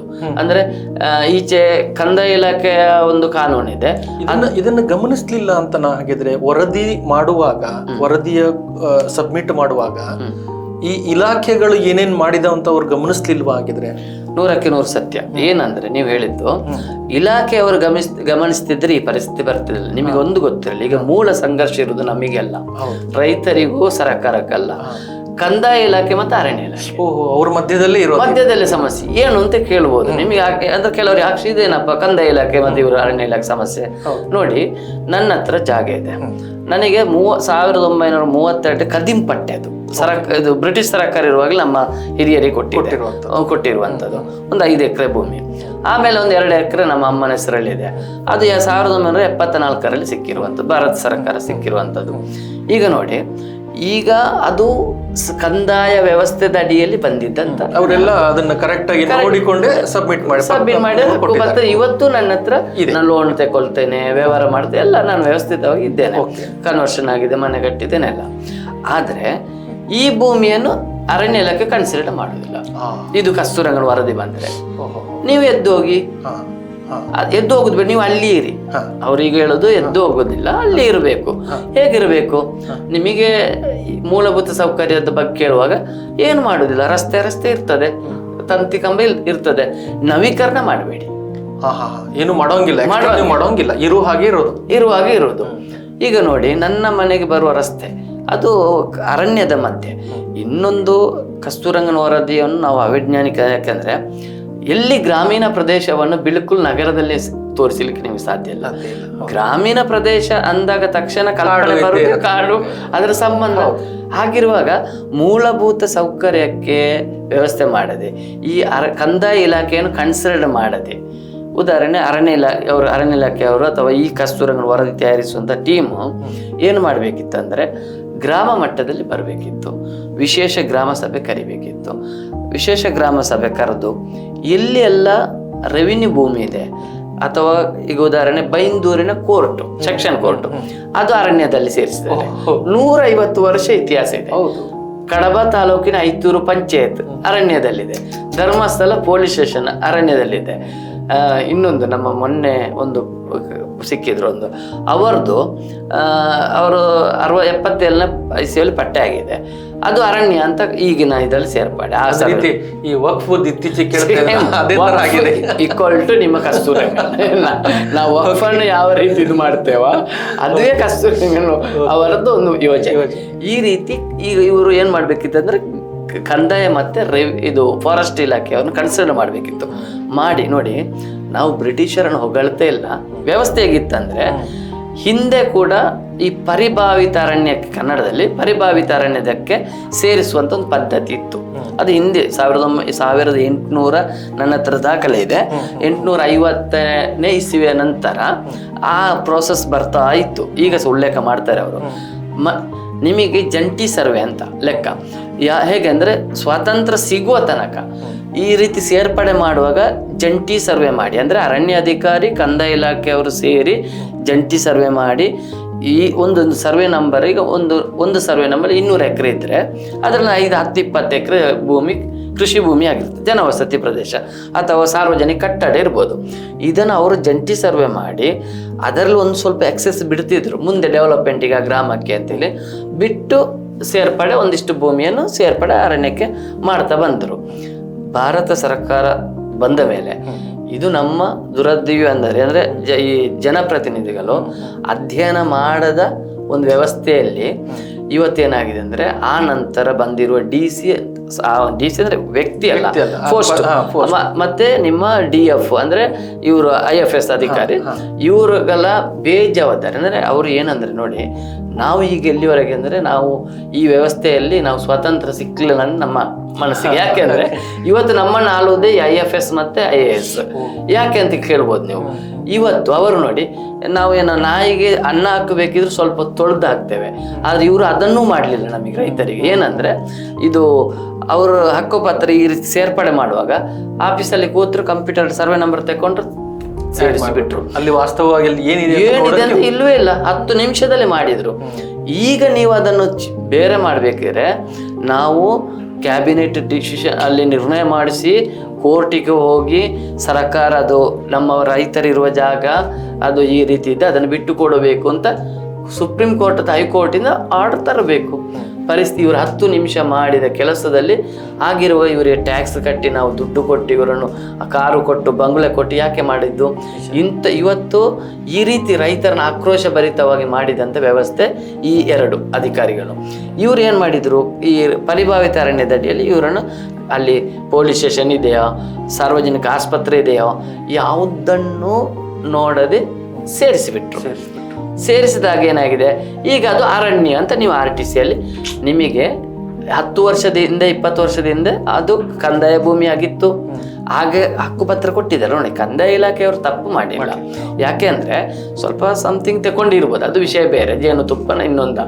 ಆದರೆ ಇವರು ಬರೆಯುವಾಗ ಸರಿ ಬರ್ತದೆ, ಕಂದಾಯದ ಭೂಮಿಗೆ ಹಕ್ಕುಪತ್ರ ಕೊಟ್ಟಿದ್ದಾರೆ, ಅವನ ಮನೆ ನಂಬರ್ ನೋಡಿದರೆ ಹಕ್ಕುಪತ್ರ ಕೊಟ್ಟಿದ್ದಾರೆ, ಕನ್ವರ್ಷನ್ ಮಾಡಿದ್ದಾರೆ. ಇವರು ಆ ನಂತರ ಸೇರಿಸಿದರು. ಅದಕ್ಕೆ ಕಂದಾಯ ಇಲಾಖೆ ಹೊಣೆ ಅಂತಲೂ ಹೇಳಲಿಕ್ಕೆ ಬರುವುದಿಲ್ಲ, ಅಥವಾ ತಳಮಟ್ಟದ ಅಧಿಕಾರಿಗಳ ಹೊಣೆ ಅಂತ ಹೇಳಲಿಕ್ಕೆ ಬರುವುದಿಲ್ಲ. ಜನರು ಹೊಣೆ ಅಲ್ಲ, ಜನರು ಹೇಗೂ ಅಲ್ಲ, ಇವರು ಸರಿ ಮಾಡಿ. ಇದನ್ನು ಕಸ್ತೂರಂಗನ್ ವರದಿಯವರು ಅವರು ಸ್ವಲ್ಪ ಎಜುಕೇಟೆಡ್ ಮತ್ತೊಬ್ಬರು ಸೈಂಟಿಸ್ಟ್ ಅಂತ ಕೇಳ್ಪಟ್ಟೆ. ಅಷ್ಟೊಂದು ಅನುಭವ ಇದ್ದವರು ಏನು ಮಾಡಬೇಕಿತ್ತು ಅಂದರೆ ಸೂಕ್ಷ್ಮ ವಿಷಯವನ್ನು ಗಮನಿಸಬೇಕಿತ್ತು. ಈಗ ನೋಡಿ, ಅವರು ಓದಿದ್ದು IAS ವಿಜ್ಞಾನ. ನಮ್ಮ ಹಳ್ಳಿಯಲ್ಲಿ ME ಆದವರು, MBBS ಆದವರು, MSc ಆದವರು, ಎಲ್ಲ ಸ್ತರದ ಓದಿದವರು ಇದ್ದಾರೆ ಸರ್. ಇಷ್ಟೆಲ್ಲ ಇರುವಾಗ ಹಾಗಾದ್ರೆ ಏನೋ ಒಂದು ಪುಣ್ಯ. ಈಗ ಒಂದು ಕ್ಷೇತ್ರಕ್ಕೆ ಒಂದೇ MLA, ಒಂದು ಜಿಲ್ಲೆಗೆ ಒಂದು DC, 10 ಜನ DC ಆಗ್ಲಿಕ್ಕೆ ಆಗುದಿಲ್ಲ. ಅಂತವ್ರು ಎಷ್ಟೋ ಜನ ರೈತರಾಗಿದ್ದಾರೆ. ಇವರು ಥಿಂಕಿಂಗ್ ಮಾಡಬೇಡ, ಒಟ್ಟು ಪೋಸ್ಟ್ ಸಿಕ್ಕಿತ್ತು ಅಂದ್ರೆ ಒಟ್ಟು ಬರೆಯುವುದಾ, ಅಥವಾ MLA ಆದ್ರು ಅಂದ್ರೆ ಅದನ್ನು ಒಟ್ಟು ನೆಗ್ಲಿಜೆನ್ಸ್ ಮಾಡುದಾ? ಅದಕ್ಕೆ ಇವತ್ತು ಹೋರಾಟದ ಕೆಚ್ಚು. ಒಂದಿಷ್ಟು ಎಜುಕೇಟೆಡ್ ರೈತ ಸ್ವಲ್ಪ ಆಕ್ರೋಶ ಭರಿತನಾಗ್ತಾನೆ ಮುಂದೆ ಮುಂದೆ ಕೇಳ್ಬೇಕು ಅನ್ಕೊಳ್ತಿದೆ. ಈಗ ನೀವು ಹೇಳಿದ್ರಿ ಈ ಥರದ ಎರಡು ಇಲಾಖೆಗಳ ಮಧ್ಯದಲ್ಲಿರುವಂತಹ ಮಿಸ್ಅಂಡರ್ಸ್ಟ್ಯಾಂಡಿಂಗ್, ಕಮ್ಯುನಿಕೇಶನ್ ಅಂತ ಹೇಳ್ತಿರೋ, ಅಥವಾ ಅವ್ರು ಇದನ್ನ ನೋಡದೆ ಇವ್ರು ಅದನ್ನ ನೋಡದೆ ಕಂಪ್ಯೂಟರ್ನಲ್ಲಿ ಕೂತ್ಕೊಂಡು ನೀವು ಹೇಳಿದ್ರಲ್ಲ ಒಂದು ನಿಮಿಷದಲ್ಲೇ ಆಗಿರುವಂಥ ಕೆಲಸಗಳು. ಆದರೆ ಈಗ ಹೋರಾಟದ ಪ್ರಕ್ರಿಯೆಗಳನ್ನು ನೋಡ್ತಾ ಇರುವಾಗ ಅದು ಈಗ ಗಮನಕ್ಕೆ ಬರ್ತಾ ಇದೆ ಅಂತ ನೋಡ್ಬೋದು. ಯುವ ಮನಸ್ಸುಗಳು ಏನು ಹೇಳ್ತಾ ಇದ್ದಾವೆ ಈಗ? ಅಲ್ಲಿ ನೀವು ಹೇಳಿದ್ರಲ್ಲ ಎಲ್ಲ ರೀತಿಯ ವಿದ್ಯಾವಂತರು ಅಲ್ಲಿದ್ದಾರೆ.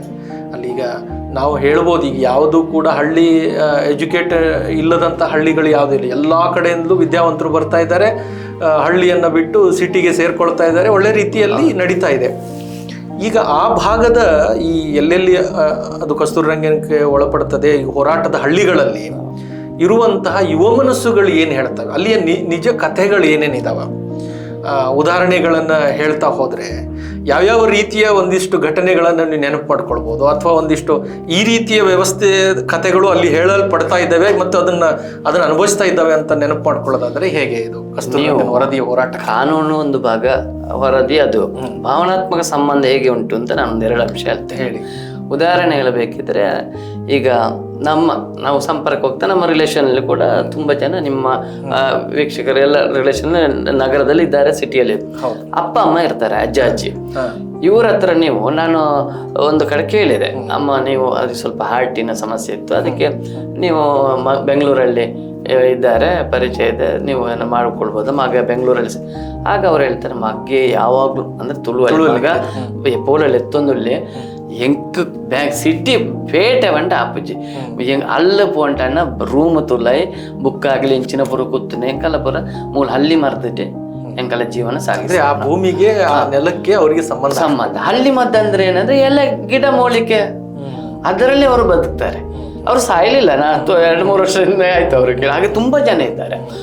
ಹಾಗೆ ಒಂದು ಇಡೀ ಪ್ರಕೃತಿಯನ್ನು ಇಟ್ಟುಕೊಂಡು ಅದರಲ್ಲಿ ತನ್ನ ಜೀವನ ಆರಾಧನೆ ಜೊತೆಗೆ ಈ ರೀತಿಯ ಒಂದು ವ್ಯವಸ್ಥೆ.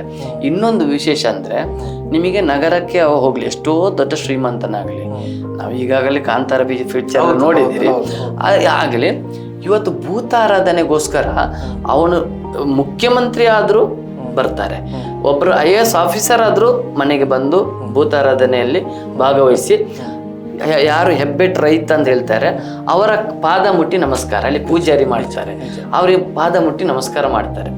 ಈ ರೀತಿ ಒಂದು ಭಾವನಾತ್ಮಕ ಸಂಬಂಧ. ಯಾರು ನಾನು ಪೂಜಾರಿ ಅಂತ ಹೇಳ್ತಾರೆ, ಜಾತಿಯಲ್ಲಿ ಪೂಜಾರಿ ಅಲ್ಲ, ಆ ಒಂದು ವ್ಯವಸ್ಥೆ ಇದು ಆ ವ್ಯಕ್ತಿಯ ಹೇಗಿರ್ತದಂದ್ರೆ, ಆ ವ್ಯಕ್ತಿ ನಮ್ಮ ತುಳುವಿನಲ್ಲಿ ಮಧುಮಾಂಸ ಅಂತ ಹೇಳ್ತಾರೆ, ಮೀನು ಮಾಂಸಗಳನ್ನು ತಿನ್ನದೆ ಒಂದು ವೃತ್ತದಲ್ಲಿದ್ದು ಆರಾಧನೆ ಮಾಡುವುದು, ಪ್ರಕೃತಿ ಬಗ್ಗೆ ಒಂದು ಕಲ್ಪನೆ, ಮತ್ತೆ ಕೈ ಮುಗಿಸುವಂಥದ್ದು, ಭೂಮಿ ಆರಾಧನೆ, ವೃಕ್ಷ ಆರಾಧನೆ, ಇದನ್ನೆಲ್ಲ ಅವರು ಹೇಳಿಕೊಡ್ತಾರೆ. ಮತ್ತೆ ಒಂದು ಭಾವನಾತ್ಮಕ ಸಂಬಂಧ. ನಿಮಗೆ ಪಂಜುರುಳಿ ದೈವ ಅಂತ ಹೇಳ್ತಾರೆ. ಈ ಪಂಜುರುಳಿ ದೈವ ಅಂದ್ರೆ ಹಂದಿಯ ಒಂದು ರೀತಿಯ ಒಂದು ವರ್ತನೆ, ಒಂದು ಆ ರೀತಿ ಮೊಗದನ್ನು ತೋರಿಸುವಂಥದ್ದು, ಬೇರೆ ಬೇರೆ ರೀತಿ. ಅಂದ್ರೆ ಇದು ಭೂತಾರಾಧನೆಯಲ್ಲಿ ಪ್ರಕೃತಿಯನ್ನೇ ಒಂದು ರೂಪ ಮಾಡಿಕೊಂಡು ಆರಾಧನೆ ಮಾಡುವಂಥದ್ದು ಶಕ್ತಿ ಅದಕ್ಕೆ. ಇವತ್ತು ಕಾಡಿನ ಒಳಗೆಲ್ಲ ಒಂದು ಚಿಕ್ಕ ಚಿಕ್ಕ ಕಟ್ಟೆ ಇರ್ತದೆ. ನಾನು ಮೊನ್ನೆ ಈಚೆ ಉಬ್ಬಾಡಕದಲ್ಲಿ ಒಂದು ಇದಕ್ಕೆ ಹೋಗಿದ್ದೆ. ಅಲ್ಲಿ ಒಂದು 5 ಕಿಲೋಮೀಟರ್ ದೂರದ ಬೆಟ್ಟದಲ್ಲಿ ಗುಡ್ಡೆಯಲ್ಲಿ ಒಂದು ಚಿಕ್ಕ ಒಂದು ಕಟ್ಟೆ ಇದೆ. ಅಲ್ಲಿ ಏನಂದ್ರೆ, ನಿಮಗೆ ಏನಾದರೂ ಸಮಸ್ಯೆ ಆದಾಗ ಅಲ್ಲಿಗೆ ಹರಕೆ ಹೇಳುವಂಥದ್ದು. ಅಂದ್ರೆ ಏನಾರ ಹರಕೆ, ಏನು ದೊಡ್ಡ ಹೈಫೈ ಏನಿಲ್ಲ, ಎಲೆ ಅಡಿಕೆ ಮತ್ತೆ ನಿಮ್ಮ ಬಿಸ್ಕೆಟು ಅಥವಾ ಬೀಡವ ಈ ರೀತಿಯ ಒಂದು ಪ್ರಾದೇಶಿಕ ಪ್ರಿಯವಾದದ್ದು. ಅಂದ್ರೆ ಸಿಂಪಲ್ ಆಗಿ ಆರಾಧನೆ, ಒಂದು ಪ್ರಕೃತಿಯನ್ನೇ ನಂಬುವಂಥದ್ದು. ಮತ್ತೆ ನಿಮಗೆ ಯಾವುದೇ ರೀತಿ ಪ್ರಕೃತಿಗೆ ನೋವಾಗದೆ, ನೋಡಿ ಒಬ್ಬರು ಅರ್ಚಕರಿದ್ದಾರೆ. ಮೊನ್ನೆ ನಮ್ಮ ಹೋರಾಟ ಆದಾಗ ನಾವೊಂದು ದೇವರು ನಮಗೆ ಅನುಗ್ರಹ ಮಾಡಬೇಕು ಅಂತ ಹಳ್ಳಿಯವ್ರನ್ನ ಪ್ರಾರ್ಥನೆಗೆ ಹೋದಾಗ ಅವರು ಮಾಮೂಲಿ ಪೂಜೆ ನಡೀತಾ ಇದೆ, ಇವರು ಪ್ರಸಾದ ಕೊಡ್ತಾ ಇದ್ದಾರೆ. ಅಷ್ಟೊತ್ತಿಗೆ ಇವ್ರ ಮೇಲೆ ಆ ಬದಿಯಲ್ಲಿ ನಿಂತು ಏನು ಈಗ ಕಸ್ತೂರಿ ರಂಗನ ವಿರುದ್ಧ ಹೋರಾಟ, ಇವರು ಏಕಾಏಕ ಆಕ್ರೋಶದಲ್ಲಿ ಮಾತಾಡಿದರು. ಇಲ್ಲ ಏಕವಚನದಲ್ಲಿ, ಮತ್ತೆ ಒಬ್ಬರು ಅರ್ಚಕರು ಮಾತಾಡುವ ಶೈಲಿ ಅಲ್ಲ, ಆ ರೀತಿಯ ಒಂದು ಆಕ್ರೋಶ ಅಂದ್ರೆ ಕ್ರಿಮಿನಲ್ ಟೈಪ್ ಮಾತಾಡಿದರು. ಹಾಗೆ ಇವರಿಗೆ ಸಹ ಅನಿಸಿತ್ತು, ಏನು ಇವ್ರಿಗೆ ಯಾಕೆ ಈಗ ಆಕ್ರೋಶ ಬಂತು ಅಂತ. ಆಯ್ತು, ನನಗೆ ಹೇಳಿದ್ರು ಅವರು ಹೀಗೆ ಮಾತಾಡಿದ್ರು. ಮೊನ್ನೆ ನಮ್ಮ ಹೋರಾಟಕ್ಕೆ ಬಂದರು, ಅವತ್ತು ಪೂಜೆಗೆ ಬೇರೆ ಜನ ವ್ಯವಸ್ಥೆ ಮಾಡಿ ಬಂದರು. ನಾನು ಅವರ ಸಪರೇಟ್ ಕರೆದು ಮಾತಾಡಿದೆ. ನೀವೊಬ್ಬರು ಒಂದು ಅರ್ಚಕರು, ನಿಮ್ಮ ಬಾಯಲ್ಲಿ ಶಬ್ದಗಳು ಒಂದು ಹೌದು ವ್ಯತ್ಯಾಸ ಸೌಮ್ಯ ಆಗಿರ್ಬೇಕು ಏನು. ಅವ್ರು ಹೇಳ್ತಾರೆ, ನೋಡಿ ನಾವು ಇವತ್ತು ಈಗ ಏನಾದರೂ ಸುಮ್ಮನೆ ಇದ್ರೆ ನಾಳೆ ನಮ್ಮ ವಂಶ ನಾಶ ಆಗ್ತದೆ, ನಮ್ಮ ಜಾಗ ಕಳೆದುಕೊಳ್ತೇವೆ. ನಾವು ಮತ್ತೆ ಎಲ್ಲಿ ಪೂಜೆ ಮಾಡಬೇಕು, ಎಲ್ಲಿ ಆರಾಧನೆ ಮಾಡಬೇಕು, ಎಲ್ಲಿ ನಮಗೆ ದೇವಸ್ಥಾನ ಇದೆ, ಎಲ್ಲವನ್ನು ಇದು ನಾಶ ಮಾಡುವಂಥ ರೈತನ ಬದುಕಿನ ಜೊತೆಗೆ ಪ್ರಾದೇಶಿಕ ಸಂಸ್ಕೃತಿಯನ್ನು ನಾಶ ಮಾಡುವಂಥ ಇದು ವ್ಯವಸ್ಥೆ. ಅದಕ್ಕೋಸ್ಕರ ನಾವು ನಮ್ಮ ಸಂಸ್ಕೃತಿಗೋಸ್ಕರ ನಾನು ಹೋರಾಟಕ್ಕೆ ನಾನು ಬರ್ತೇನೆ. ನನಗೆ ನಿಮಗೆ ಜಾಗ ಹೋಗ್ತದೆ ಅದಿಲ್ಲ. ನಂದು ಉದ್ದೇಶ ಸಂಸ್ಕೃತಿ ನಾಶ ಉಳಿಬೇಕು, ನಾಶ ಆಗಬಾರ್ದು. ನಮ್ಮಲ್ಲಿರುವಂಥ ಆರಾಧನೆಗಳು ನಾಶ ಆಗಬಾರದು. ಇದಕ್ಕೋಸ್ಕರ ನಾನು ಅಂದ್ರೆ ಈ ಹೋರಾಟದಲ್ಲಿ ಬೇರೆ ಬೇರೆ ಅಂಶಗಳು ಸೇರ್ಕೊಂಡಿದ್ದಾವೆ. ಒಂದು ಸ್ವಾರ್ಥ ಇರ್ಬೋದು, ಭೂಮಿ ನನ್ನದು, ಒಂದು ನನ್ನ ಯುವ ಪೀಳಿಗೆ ಯುವ ಪೀಳಿಗೆ ಉಳಿಸ್ಕೊಳ್ಬೇಕು. ಈ ರೀತಿ ಬೇರೆ ಬೇರೆ ಹ್ಯಾಂಗ್ಲ್ ಅಲ್ಲಿ ನನ್ನೊಟ್ಟಿಗೆ ಒಂದು 50ಕ್ಕಿಂತ ಮಿಕ್ಕಿ ಯೋಧರಿದ್ದಾರೆ, ಮಿಲಿಟರಿ ರಿಟೈರ್ಡ್ ಡಾಕ್ಟರ್ ಇದ್ದಾರೆ. ಅವ್ರು ಬರ್ತಾರೆ, ಒಂದು ನಮ್ಮ ಕಾರ್ಯಕ್ರಮಕ್ಕೆ ಮಾತ್ರ ಬರ್ತಾರೆ, ಅವ್ರು ಬ್ಯುಸಿ ಇರ್ತಾರೆ. BMS ಅವರು ಸಹ ಬರ್ತಾರೆ, ಅವ್ರು ಸ್ವಲ್ಪ ಹಳ್ಳಿ ಸಂಪರ್ಕ ಆಯುರ್ವೇದ ಇದು ಉಳಿಸ್ಬೇಕು ಅಂತೇಳಿ. ಈ ರೀತಿ ಎಲ್ಲ ರೀತಿಯ ವಿಧದ ಪೊಲೀಸ್ ಅಧಿಕಾರಿಗಳಿದ್ದಾರೆ ನಮ್ಮಲ್ಲಿ. ನಾವು ಮೀಟಿಂಗ್ ಅಲ್ಲಿ ಮಾಡುವಾಗ ಯಾವ ರೀತಿ ಮಾತಾಡಬೇಕು ನನಗೆ ಒಂದು ಸ್ವಲ್ಪ ಗೊಂದಲ. ಇವರೇನಾದ್ರು ನಮ್ಮನ್ನು ಏನಾದ್ರು ಬಿಂಬಿಸಿರಲ್ಲ, ಅವರ ನಮಗಿಂತ ಮುಂಚೂಣಿಯಲ್ಲಿ ಮಾತಾಡ್ತಾರೆ. ಈ ರೀತಿ ಒಂದು ಜನರ ಮೂಲಭೂತ ಮತ್ತು ಧಾರ್ಮಿಕ ಇದು ಸಮಸ್ಯೆ. ಮತ್ತೊಂದು ನಿಮಗೆ ಈ ಕಸ್ತೂರಗಂಡು ವರದಿ ಬಂದರೆ ಇದು ಕತೆ ಅಲ್ಲ, ಇದು ಒಬ್ರು ಜೋಸಫ್ ಅಂತೇಳಿ ಇವರು ಮೊನ್ನೆ ಜಿಡುಪೆಯಲ್ಲಿ ಸಿಕ್ಕಿದ್ರು. ಆಗ ಇಲ್ಲಿದ್ರೆ ನಾನು ನಮ್ಮ ಹೋರಾಟಕ್ಕೆ ಬಂದು ಕೊನೆಗೆ ನಮ್ಮದು ಕಾರ್ಯಕ್ರಮ ಆದಮೇಲೆ ಕರೆದ್ರು. ನೋಡಿ ನಾನು ಇದು ಕುದುರೆಮುಖ ವೈಲ್ಡ್ ಲೈಫಲ್ಲಿ ಇದ್ದೆ, ನಮ್ಮ ಪಿತ್ರಾರ್ಜಿತ ಆಸ್ತಿ ಇತ್ತು. ಸರಿ, ಅದು ಅಭಯಾರಣ್ಯದಲ್ಲಿ ಹೋಯಿತು ಕೊನೆಗೆ. ಆಮೇಲೆ ಏನೋ ಒಂದು ಅಲ್ಲಿ ಇಲ್ಲಿ ಸ್ವಲ್ಪ ಡೆಪಾಸಿಟ್ ದುಡ್ಡು ಇತ್ತು, ಅದರಲ್ಲಿ ಇಲ್ಲಿ ಬಂದು 3 ಎಕರೆ ಜಾಗ ತಗೊಂಡೆ. ಅಲ್ಲಿ 10 ಎಕರೆ ಇತ್ತು, ಇಲ್ಲಿ 3 ಎಕರೆ ತಗೊಂಡೆ. ಈಗ ಇಲ್ಲಿ ಇದಾಗ್ತಾ ಇದೆ. ಈಗ ನೋಡಿ ಅವರ ಮನಸ್ಥಿತಿ ಹೇಗೆ ಬದಲಾಗಬಹುದು. ಒಂದು. ಎರಡನೇದು, ಕೊರೋನಾ ಬಂತು. ನಿಮಗೆ ಗೊತ್ತಿರ್ಬೋದು, ನಗರದಲ್ಲಿ ಎಷ್ಟೋ ಜನ ಅನ್ನ ಇಲ್ಲದೆ ಬದುಕಿದ್ದುಂಟು. ಗ್ರಾಮೀಣ ಪ್ರದೇಶದಲ್ಲಿ ನಿಮ್ಮ ಯಾವುದೇ ಒಂದು ಅನುದಾನ, ಸಬ್ಸಿಡಿ, ಪ್ಯಾಕೇಜ್ ಇಲ್ಲದೆ ಬದುಕಿದ್ರು. ಕೊರೋನಾ ಬಂದಾಗ ಆ ಸಂದರ್ಭ ಸಿಟಿಯ ನಗರದ ಎಲ್ಲ ಹುಡುಗರು ಮನೆಗೆ ಬಂದರು, ಎಲ್ಲ ಹಳ್ಳಿ ಫುಲ್ಲು. ದಾಖಲೆ ಯಾವುದಂದ್ರೆ ಕೊರೋನಾದ 2 ವರ್ಷದಲ್ಲಿ ನೀವು ಹಾಲಿನ ಡೈರಿ ಅಂಕಿಅಂಶ ತಗೊಳ್ಳಿ. ತಕ್ಷಣ ಹಾಲು 6 ತಿಂಗಳಲ್ಲಿ ಜಂಪ್ ಆಯ್ತು. ಬಂದ್ರು, ಹಸು ಖರೀದಿ ಮಾಡಿದ್ರು, 5-10 ದನ ಕರುಗಳನ್ನು ಸಾಕಿದ್ರು, ಡೈರಿಗೆ ಹಾಲು ಹಾಕಿದ್ರು. ಈಗ ಸ್ವಲ್ಪ ಕಡಿಮೆ ಆಯ್ತು, ಪುನಃ ಅದನ್ನು ಮಾರಿದ್ದಾರೆ, ಹೋಗಿದ್ದಾರೆ. ಅಂದ್ರೆ ಇದು ನಮಗೆ ಮೂಲ ಅಸೆಟ್. ಇಡೀ ದೇಶವೇ ಅಲ್ಲೋಲ ಕಲ್ಲೋಲ ಆದ್ರೂ ರೈತನ ಬದುಕಿಗೆ ಯಾವುದೇ ರೀತಿಯ ತೊಂದರೆ ಆಗುದಿಲ್ಲ. ಇದು ಷೇರು ಮಾರುಕಟ್ಟೆ ಬಿದ್ದಂತ ಸಂದರ್ಭ ರೈತನಿಗೆ ಗೊತ್ತೇ ಅಲ್ಲ, ಏನೇ ಆದ್ರೂ ಗೊತ್ತು. ಇಂಥ ಒಂದು ಇದನ್ನು ನೀವು ಭಾರತದ ಗ್ರಾಮೀಣ ವ್ಯವಸ್ಥೆಯನ್ನೇ ಇಡೀ ಅರಣ್ಯ ಮಾಡಿ ಸಂಪೂರ್ಣ ಮಾಡಿ ಏನು ಸಾಧಿಸ್ಲಿಕ್ಕೆ ಉಂಟು? ಅದಕ್ಕೆ ಅವೈಜ್ಞಾನಿಕ. ನಾವು ಪರಿಸರ ಬೇಡ ಅಥವಾ ನಿಮ್ಮ ಅಲ್ಲವೇ ಅಲ್ಲ, ಜೊತೆಗೆ ಒಬ್ಬ ರೈತ ಯಾವತ್ತು ಪರಿಸರ ವಿರೋಧ ಮಾಡುವಂತವ ರೈತ ಅಲ್ಲ. ಕರೆಕ್ಟ್. ಯಾಕಂದ್ರೆ ನಾವು ಬದುಕಬೇಕಾದ್ರೆ ನಮಗೆ ಹಸಿರು ಗಿಡ ಮೂಲಿಕೆ ಇದ್ರೆ, ನಾವು ಕಾಡಿದ್ರೆ, ನಾವು ಕರೆಕ್ಟ್ ಪಕ್ಕದಲ್ಲಿ ಕಾಡು ಬೇಕು. ಅದಕ್ಕೆ ನೋಡಿ ಕುಮ್ಕಿ ಹಕ್ಕಿಗೆ ನಾವು ಹೋರಾಟ ಮಾಡ್ತಿರೋದು. ಕುಮ್ಕಿ ಯಾಕೆ ಅಂದ್ರೆ ಅದ್ರಲ್ಲಿ ನಾವು ಗಿಡ ನಡ್ತೇವೆ, ಅರಣ್ಯದ ಗಿಡ. ಅದನ್ನು 3 ವರ್ಷಕ್ಕೆ 2 ವರ್ಷಕ್ಕೊಮ್ಮೆ ನಾವು ಸೊಪ್ಪು ಕಡಿತೇವೆ, ಅದನ್ನು ಗಿಡಕ್ಕೆ ಪುನಃ ಬರ್ತದೆ, ಕಡಿತೇವೆ. ಅಲ್ಲಿಂದ ಅಲ್ಲಿಗೆ ಸರ್ಕ್ಯುಲೇಷನ್ ನೋಡಿ ಎಷ್ಟು ಚಂದವಾಗಿ ಕೃಷಿ ನೀರನ್ನು ಕೆರೆಗೆ ಚೆಲ್ಲಿದಾಗ ಯಾವುದೇ ರೀತಿಯ ಒಂದು ಇದಿಲ್ಲ, ಅಂದ್ರೆ ಇದು ನಾಶ ಇಲ್ಲ. ಈ ಹೋರಾಟ ಅಂದಾಜಾಯಿತು, ಅಲ್ಲಿಯ ಪರಿಸ್ಥಿತಿ ಅಂದಾಜಾಯಿತು. ಒಟ್ಟು ನಿಮ್ಮ ಈ ಸಮಿತಿಯ ಈ ವೇದಿಕೆಯ ಅಂಶಗಳೇನು? ಹೋರಾಟದ ಒಂದಿಷ್ಟು ಅಂಶಗಳನ್ನು ತಯಾರು ಮಾಡಿದ್ರಿ, 5-6 ಅಂಶಗಳು ಅಂತ ಅನ್ಕೊಳ್ತೇನೆ. ಮುಖ್ಯವಾಗಿ ಎಲ್ಲ ಚರ್ಚೆಗಳ ನಂತರ ಈ 5-6 ಅಂಶಗಳನ್ನು ನೀವು ಒತ್ತಾಯಪೂರ್ವಕವಾಗಿ ನೀವು ತಿಳಿಸ್ತಾ ಇದ್ದೀರಿ. ಅವುಗಳು ಯಾವ್ಯಾವು? ಒಂದನೇದಾಗಿ ಕಸ್ತೂರಂಗನ ವರದಿ ಬೇಡ, ಅದು ನಾನು ಈಗಾಗಲೇ ಉಲ್ಲೇಖ ಮಾಡಿದೆ. ಅದರ ಗ್ರಾಮೀಣ ಅದು ಇದಾಗಬೇಕು ಅಂತ ಒಂದು, ಅದು ನಾನಲ್ಲ, ಸರ್ಕಾರವೇ 2 ಪಕ್ಷಾತೀತವಾಗಿ BJP, ಕಾಂಗ್ರೆಸ್, JDS ಬೇಡ ಅಂತ ಅಧ್ಯಯನ ಮಾಡಿ ಹೇಳಿದ್ದಾರೆ. ಅದೊಂದು ಭಾಗ. ಎರಡನೇದೇನು, ಪಶ್ಚಿಮ ಘಟ್ಟಕ್ಕೂ ಜನವಸತಿ ಪ್ರದೇಶ ಗಡಿ ಗುರುತಾಗಬೇಕು.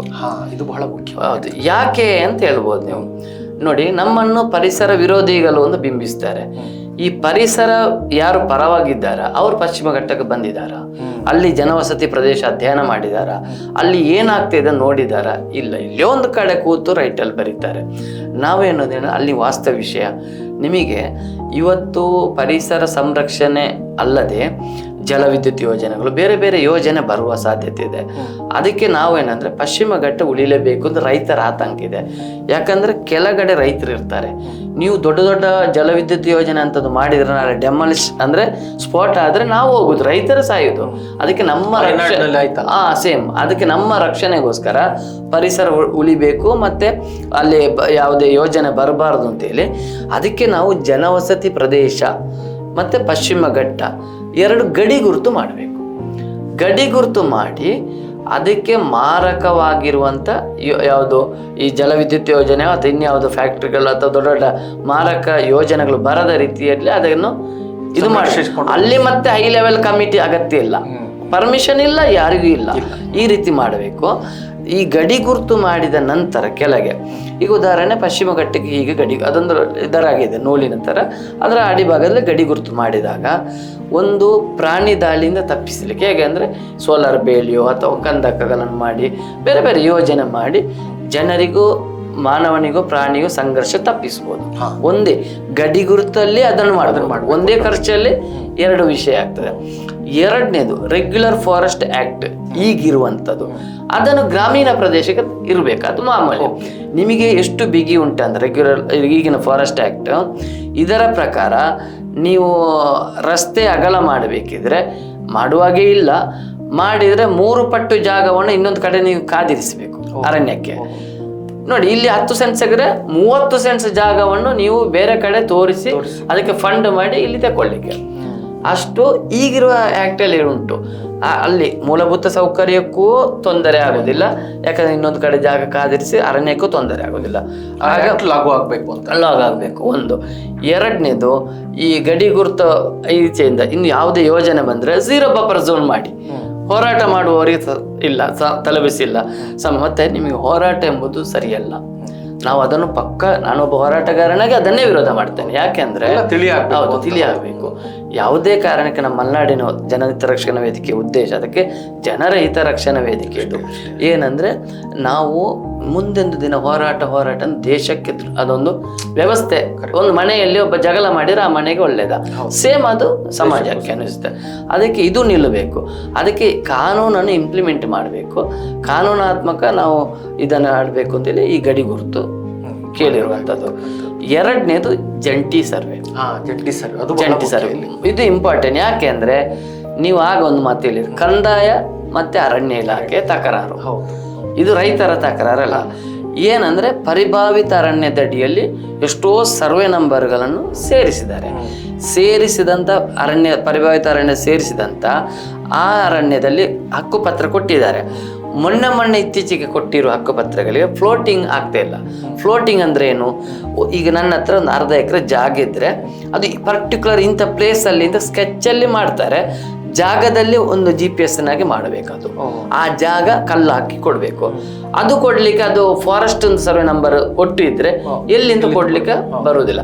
ಆಗ ಜಂಟಿ ಸರ್ವೆ ಮಾಡಿ ಇವರ ಜಾಗವನ್ನು ಇವರ ಜಾಗದವನ್ನು ಸರಿಯಾಗಿ ಆ ಭೂಮಿಯಲ್ಲಿ ಇದು ಸರ್ವ್ ಮಾಡಿದ್ರೆ ಮತ್ತೆ ನಿಮಗೆ GPS ಲಿಂಕ್ ಕೊಟ್ಟರೆ ಮತ್ತೆ ಜೀವನ ಪರ್ಯಂತರ ಎಷ್ಟು ಕಾಲಕ್ಕೂ ಅದು ಅಲ್ಲಿ ಆಗಿದೆ. ಆಗ ಜಂಟಿ ಸರ್ವೆ ಇದು ಮಾಡಬೇಕು. ಇನ್ನೊಂದೇನಂದ್ರೆ ಜಂಟಿ ಸರ್ವೆ ಮಾಡುವಂಥ ಸಂದರ್ಭದಲ್ಲಿ ಈಗ ಅವರು ಸರ್ವೆ ನಂಬರ್ ಸೇರಿಸಿದಾರಲ್ಲ, ಜನವಸತಿ ಪ್ರದೇಶ ಆಮೇಲೆ ರೈತರಿರುವ ಜಾಗವನ್ನು ಗಡಿ ಗುರುತು ಮಾಡಿ ಫಾರೆಸ್ಟ್ ಬೇರೆ ಜನವಸತಿ ಬೇರೆ ಫಸ್ಟಿಗೆ ಮಾಡಬೇಕಿತ್ತು. ಅದನ್ನು ಇನ್ನಾದರೂ ಮಾಡಬೇಕು. ಅದಕ್ಕೆ ಸರ್ಕಾರ ವಿಶೇಷ ಅನುಮತಿ ತಗೊಂಡು ಬಂದು ಜಂಟಿ ಸರ್ವೆ ಆದೇಶ ಮಾಡಬೇಕು. ಇನ್ನೊಂದೇನೆಂದರೆ ಈಗಿರುವಂಥ ಫಾರೆಸ್ಟ್ ಈಗ ರಿಸರ್ವ್ ಗಡಿ ಗುರುತಿದೆ, ಇದು ಬ್ರಿಟಿಷ್ ಕಾಲದ ಗಡಿ ಗುರುತ ಅಲ್ಲ. ಇವರು ಬೇಕಾದಾಗೆ ಮಾಡಿಕೊಂಡು ಬಂದದ್ದು. ಬ್ರಿಟಿಷ್ ಕಾಲದ ಗಡಿ ಗುರುತು ಎಷ್ಟೋ ಕಿಲೋಮೀಟರ್ ದೂರದಲ್ಲಿ ಇದೆ. ನಾವೀಗ ಏನು ಹೇಳೋದಂದ್ರೆ ಈಗ ಜನರು ಇರುವಂಥ ಜಾಗ, ಅದರಿಂದ 100 ಮೀಟರ್ ದೂರದಲ್ಲಿ ಅವರು ಕಲ್ಲು ಹಾಕ್ಬೇಕು. ಆಗ ಕಲ್ಲಿಂದ 100 ಮೀಟರ್ ಬಫರ್ ಝೋನ್ ಬರ್ತದೆ. ಅದು ಕಾನೂನಲ್ಲಿ ಬಫರ್ ಝೋನ್ ಅಂತ ಉಂಟು. ಈ 100 ಮೀಟರ್ ಬಂದಾಗ ಇದು ಅರಣ್ಯ ಇಲಾಖೆಗೆ ರಿಸರ್ವ್ ಜಾಗ. ಇಲ್ಲಿಂದ ಈ ಗಡಿ ಗುರ್ತಿಯಾಗ ಸ್ವಾಧೀನ ಉಂಟು, ಅಲ್ಲಿಂದ ರೈತ ಸ್ವಾವಲಂಬಿ ಆಗ್ತಾನೆ. ಆಗ ರೈತನ ಇದು ಹಕ್ಕುಪತ್ರ ಯಾವತ್ತೂ ಅದು ತೊಂದರೆ ಆಗುದಿಲ್ಲ ಕಾನೂನಲ್ಲಿ. ಈಗ ಏನಾಗ್ತದೆ ಅಂದ್ರೆ ಅವನಿಗೂ ನೆಮ್ಮದಿ, ಮುಂದೆ ಪೀಳಿಗಿದ್ದವನಿಗೂ ಪರ್ಟಿಕ್ಯುಲರ್ ನಾನು ಇಷ್ಟು, ಮತ್ತೆ ಇಲ್ಲಿ ಮುಂದೆ ಏನಾದ್ರು ಅಕ್ರಮ ಆಗುದಿಲ್ಲ, ಹಾಗಾದ್ರೂ ಅವರಿಗೆ ಸೇಫ್ಟಿ ಗಡಿ ಇರ್ತದೆ ಅಲ್ಲಿಗೆ. ಅದನ್ನು GPS ಈಗ ನೋಡಿ, ಮೊನ್ನೆ ಒಂದು ಬೆಳೆ ವಿಮೆಯಲ್ಲಿ GPS ಬಂತು, ಮಾಡಿದ್ರು. ಅರಣ್ಯದಲ್ಲಿ ಪಟ್ಟೆ ಲ್ಯಾಂಡ್ ಅಲ್ಲಿ ಅರಣ್ಯ, ಇಷ್ಟು ರಾಂಗ್ GPS. ಅಂದ್ರೆ ಇವತ್ತು ಕಾನೂನಿನ ವ್ಯವಸ್ಥೆ ಅಡಿಯಲ್ಲಿ ಮಾಡುವಂಥದ್ದು ಎಲ್ಲವನ್ನು ತಪ್ಪು ಮಾಡ್ತಿದ್ದಾರೆ ಅಧಿಕಾರಿಗಳು. ಆದ್ದರಿಂದ ಅಧಿಕಾರಿಗಳು ಸರಿ ಆಗಬೇಕು. ಅದಕ್ಕೆ 2ನೇದು. 3ನೇದು ಕೋವಿ ಪರವಾನಗಿ ಕೊಡಬೇಕು. ಇದು ಬೇಟೆಗೆ ಅಲ್ಲ, ಒಂದು ಆತ್ಮರಕ್ಷಣೆಗೆ. 2ನೇದು ನಮಗೆ ಒಂದು ಮನೆಯಲ್ಲಿ ಕೋವಿದ್ರೆ ಆ ಕುಟುಂಬದ ರಕ್ಷಣೆ, ಒಂದು ಕಳ್ಳರ ದರೋಡೆಕೋರರ ಈ ರೀತಿಯ. ಮತ್ತೊಂದು ಏನೋ ಒಂದು ಬಂತು ಕಾಡು ಪ್ರಾಣಿಗಳು, ಗಾಳಿಗುಂಡ ಹಾರಿಸಿ ಅದನ್ನು ಓಡಿಸ್ಲಿಕ್ಕೆ ಸಾಧ್ಯ. ಪೊಟಾಸ್ ಎಲ್ಮಿನ್ ಅಂತದ ಕಟ್ಟುವಂಥದ್ದು ಡೇಂಜರ್. ಅದು ಆತ ಕಟ್ಟುವಾಗಲೂ ಡೇಂಜರ್, ಮತ್ತೆ ಅದರಲ್ಲೇ ಬಾಂಬ್ ತಯಾರು ಮಾಡಬಹುದು. ಕೋವಿಯಲ್ಲಿ ಅದಾಗುದು, ಅವನಿಗೆ ಶಬ್ದ ಮಾತ್ರ. ಇನ್ನೊಂದಿದೆ, ಕೋವಿಯ ತೋಟ ತಗೊಳ್ಬೇಕ್ರೆ ಇಷ್ಟೇ, ಅದಕ್ಕೊಂದು ಮಿತಿ ಉಂಟು. ಒಟ್ಟು ನನಗೆ 1,000 ತೋಟ ತಗೊಳ್ಳುವಾಗಿಲ್ಲ. ಹಾಗೆ ಇಷ್ಟೆಲ್ಲ ಲೀಗಲ್ ಇರುವುದರಿಂದ ಅದು ಲೀಗಲ್ ಅಡಿಯಲ್ಲಿ ಕೋವಿ ಪರವಾನಿಗೆ ಬೇಕು. ಅದಕ್ಕೆ ಅದು ಲೀಗಲ್ ಕೊಡಬೇಕು. ಈಗ 1 ಲಕ್ಷ ಆಗ್ತದೆ ಲಂಚ ಕೋವಿ ಪರವಾನಿಗೆ, ಅದಲ್ಲ, ಲೀಗಲ್ ಆಗಿ ಕೊಡಬೇಕು. ಇದು ನಮ್ದು ಒಂದು ಉದ್ದೇಶ ಇರುವಂಥ ಜಂಟಿ ಸರ್ವೆ, ಗಡಿ ಗುರುತು, ಮತ್ತೆ ಈ ಕೋವಿ ಪರವಾನಿಗೆ ಕೊಡುವಂಥದ್ದು. ಆಗಲಿ, ಅನೇಕ ವಿಷಯಗಳು ಇಟ್ಕೊಂಡು ಹೋರಾಟ ಮಾಡ್ತಾ ಇರೋದೆ. ನಿಮ್ಮ ಮಾತುಗಳಲ್ಲಿ ಸ್ಪಷ್ಟವಾಗಿ ಕೇಳ್ತಾ ಇರೋದನ್ನು, ಕಾಡು ಉಳಿಬೇಕು, ನಾಡು ಉಳಿಬೇಕು, ಸಂಸ್ಕೃತಿ ಉಳಿಬೇಕು. ಈ ಕರಾವಳಿ ಭಾಗದ ಪರಿಶ್ರಮ ಸೃಷ್ಟಿ ಅಂತ ಏನು ಹೇಳ್ತೇವೆ, ನಡೆದುಕೊಂಡು ಬಂದ ಆರಾಧನಾ ಪದ್ಧತಿಗಳು ಅವು ನಡ್ಕೊಂಡು ಹೋಗಬೇಕು.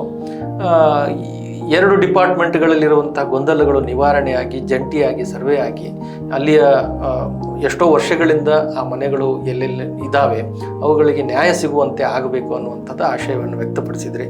ಇಷ್ಟೋ ತನಕ ನಮ್ಮ ಸ್ಟುಡಿಯೋದಲ್ಲಿ ಬಂದು ಆ ವಿಶೇಷವಾದ ಈ ಕಸ್ತೂರಿ ರಂಗನ್ ಹೋರಾಟ ಇದನ್ನು ಸಹಜವಾಗಿ ತಿಳಿಸುವಂತಹ ಒಂದು ಮಾತುಗಳನ್ನು ಆಡಿದ್ದೀರಿ. ತುಂಬ ಸಂತೋಷ. ಹೋರಾಟ ಯಶಸ್ವಿಯಾಗಲಿ ಮತ್ತು ಇದಕ್ಕೆ ಒಂದು ಆದಷ್ಟು ಬೇಗ ಒಂದು ಸೊಲ್ಯೂಷನ್ ಸಿಗಲಿ ಅನ್ನುವಂಥದ್ದೇ ನಮ್ಮ ಆಶಯ. ಒಳ್ಳೆಯದಾಗಲಿ ಅಂತ ಹೇಳ್ತಾ ಕಾರ್ಯಕ್ರಮ. ನಮಸ್ಕಾರ.